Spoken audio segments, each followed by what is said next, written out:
गावाकडच्या बाजाराकडे आलेलो आहे, एवढंच तुम्हाला आत्ता कळेल. परंतु आज जरा कपडे वेगळे आहेत, तुमचा अंदाज थोडा वेगळा येणार आहे. वेगळ्या महोत्सवाला जायचं आहे. चला चला या. नमस्कार दादा. विविध वस्तूंनी बाजार अगदी भरून गेलेला आहे आणि रंगीबेरंगी फुलंसुद्धा खुणावत आहेत. कुठं बरं आलो आहे मी, तुम्हाला कळेल जरा, थोडा धीर धरा. कारण आजची जी भेट आहे ती वेगळी आहे. हा योग बऱ्याच दिवसांनी जमून येणार आहे. मला या जागी खूप वर्ष माझा मित्र बोलवतोय, परंतु यायचा योग आलेला नव्हता. आज वेळात वेळ काढून मस्तपैकी मी आलेलो आहे. त्यामुळे आता वेगळं दर्शन हे मी तुम्हाला घडवणार आहे. तुम्ही म्हणाल आता तरी सांगा कुठं आलाय, परंतु हाच कॅमेरा जर का मी उलटा फिरवला तर तुम्हाला कळेल मी कुठं आलो आहे ते. आज आहे राम जन्मभूमीचा दिवस आणि मी जे आलो आहे ते भोरच्या राजवाड्यात आज मी आलेलो आहे. रामनवमीचा उत्सव बघायला नुसतं नाही तर अनुभवायला. हा आहे भोरचा राजवाडा, पंत सचिवांचा राजवाडा. 200 वर्ष जुना इतिहास हा राजवाडा सांगतो. याचे जे आत्ताचे राजे आहेत, राजेश पंत सचिव, तो म्हणजे आमचा क्रिकेटचा मित्र आहे. त्यांनी इन्व्हाइट पाठवलेलं होतं. गेले 10 वर्ष यायला जमलं नव्हतं. आज मात्र योग आला आहे. त्यामुळे आता भोरच्या राजवाड्यातला राम जन्मोत्सव तुम्हाला आज मी दाखवणार आहे. आज या पालखी सोहळ्यात सुद्धा सहभागी व्हायचं आहे आणि त्याच्या अगोदर हा जो 200 वर्ष जुना राजवाडा आहे तो आपल्याला बघायचा आहे. चला चला.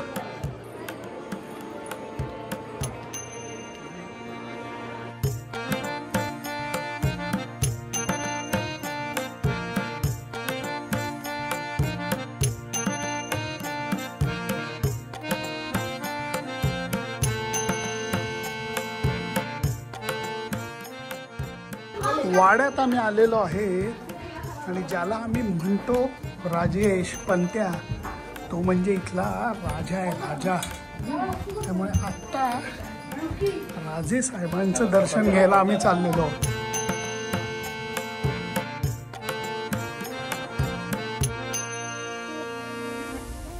काय सुंदर राजवाडा आहे बघा.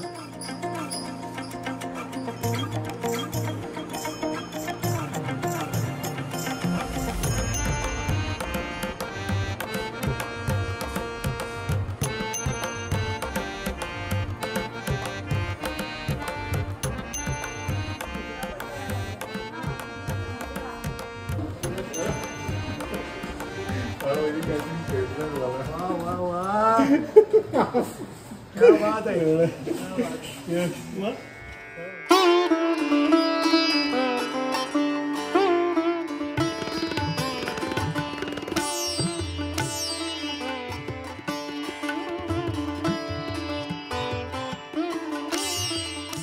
हा राजवाडा म्हणजे जणू काही खजिन्याने भरलेला आहे. जुन्या गोष्टी जतन करून ठेवण्यात आलेल्या आहेत.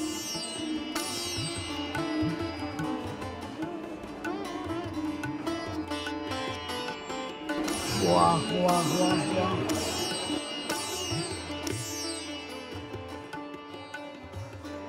कोरीव काम केलेले खांब आणि हे सिंहासनासारखं आहे.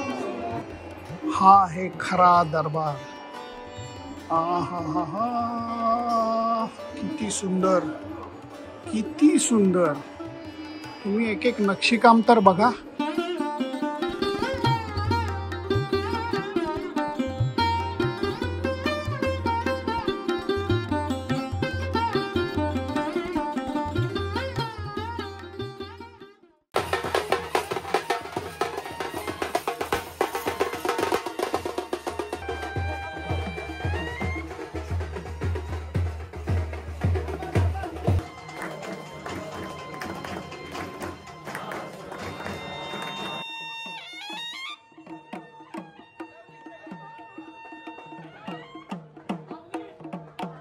ही काय परंपरा आहे मला जरा समजावा. या दुकानात का आली होती पालखी, राजे का आले होते?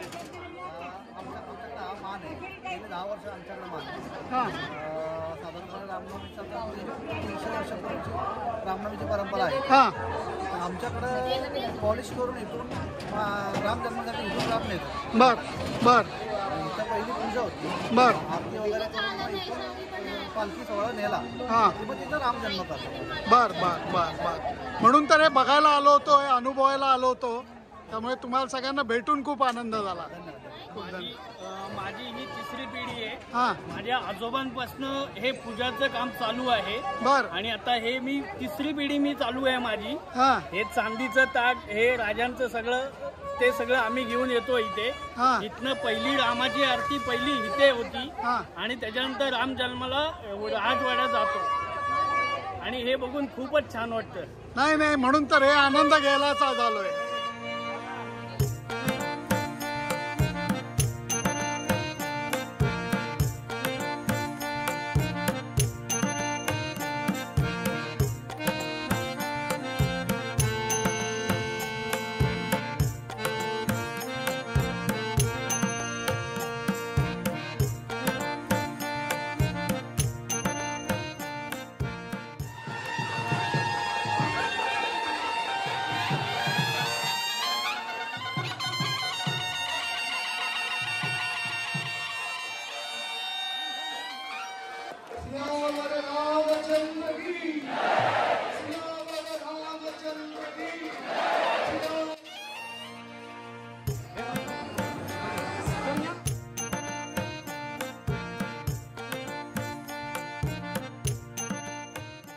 योगायोग या गोष्टींवरती माझा खूप विश्वास आहे.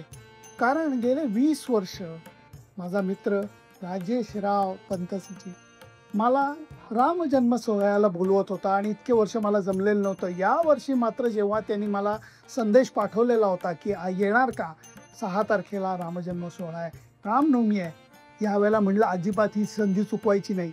कारण भोरला यायची मनापासून इच्छा होती. कारणं 2 होती. एक तर रामजन्म सोहळा बघायचा होता आणि 200 वर्ष जुना वाडा अनुभवायचा होता. या दोन्ही गोष्टी अगदी शांतपणे करायला मिळाल्या. पुण्याहून थोडं वेळेवर निघालो, वेळेवर इथं आलो, त्यामुळे वाड्याचाही आस्वाद घेता आला. अप्रतिम सुंदर राजवाडा आहे आणि माझ्या मते हा सर्वात छान देखभाल केलेला राजवाडा आहे. आणि त्याच्यानंतर पालखीचा सोहळा झाला आणि नंतर पाळणा हल्ला. या सगळ्या गोष्टी ऐकल्या खूप होत्या, याचे फोटो वर्षानुवर्ष बघितले होते, पण प्रत्यक्ष येऊन या गोष्टीचा अनुभव इथे सगळ्या लोकांसमक्ष घेणं हा नितांत सुंदर अनुभव ठरलेला आहे. म्हणून मी म्हणलं योगायोग जमून यायला लागतो, तो यावेळेला जमून आलेला आहे. त्यामुळे एवढंच म्हणेन, रामराया तुझे आभार आहे.